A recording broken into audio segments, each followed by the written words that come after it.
Yeah తండేలన్న చాలా బాగుంది. Personal గా నాకు చాలా నచ్చింది. అండ్ మెయిన్ గా మనం చెప్పుకోవాల్సింది డిఎస్పీ బ్యాక్గ్రౌండ్ స్కోర్ గురించి. యా ఎమోషనల్ కనెక్ట్, ఎందుకంటే నేను శ్రీకాకుళం నుంచి వచ్చాను కాబట్టి నేను కొంచెం ఆ స్లాంగ్ కైనా లేదంటే ఆ స్టోరీ కానీ కనెక్ట్ అయ్యింది. నాకు తెలిసిన స్టోరీ కాబట్టి నేను చాలా వరకు కనెక్ట్ అయ్యాను. అండ్ మెయిన్ గా మనం చెప్పుకోవాల్సింది డిఎస్పీ బ్యాక్గ్రౌండ్ స్కోర్ గురించి. అది నెక్స్ట్ లెవెల్ ఇచ్చాడు.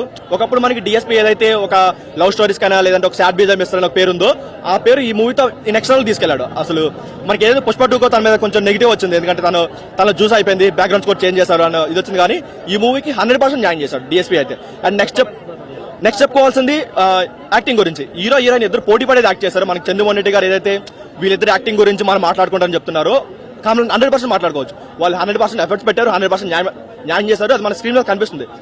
అండ్ వాళ్ళ స్లాంగ్ అయినా సరే, నాకు చిన్న స్లాంగ్ అయినా సరే, ట్రాన్స్ఫర్మేషన్ అయినా సరే చాలా వరకు బాగుంది. మనకి ఎక్కడ కూడా ఒక ఆర్టిఫిషియల్ కాకుండా ఒక నేచురల్ గా చూస్తున్న ఫీల్ అయితే వచ్చింది. ఎందుకంటే మేము అక్కడ నుంచి వచ్చిన వాళ్ళం కాబట్టి ఆ స్లాంగ్ కి అన్నిటికీ ఈజీ కనెక్ట్ అయిపోయాం. ఎక్కడ వాళ్ళు ఏదో సినిమా కోసం మాట్లాడుతున్నట్టు కాకుండా బాగా నేచురల్ గా అనిపించింది అన్న.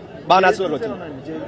జైల్ సీన్స్ ఉన్నాయి కానీ అవి కొంచెం స్టోరీకి అవసరం లేకుండా కొంచెం సినిమాటిక్ లా పెట్టి మరి ఎక్కువ పెట్టేసి అనిపించింది. ఆ ప్యాటర్న్ సీన్స్ అనేది సరే కొంచెం అన్నెసరీ సీన్స్ లా అనిపించాయి. ఎక్కడ అంత కనెక్ట్ అవ్వలేదు. లవ్ స్టోరీకి ఎంత కనెక్ట్ అయ్యే 3 వరకు ఇవ్వచ్చు అన్న. ఎందుకంటే వాళ్ళ యాక్టింగ్ అండ్ డిఎస్పీ బీజం అయితే ఆ రెండింటికి ఇవ్వచ్చు. కాకపోతే ఒక నెగిటివ్ ఏంటంటే అక్కడక్కడ కొంచెం లాగ్ అనిపించింది. స్క్రీన్ పే కూడా అంత ర్యాష్గా అనిపించలేదు. ఎందుకంటే లవ్ స్టోరీ కాబట్టి అంత ర్యాష్గా తీయలేం.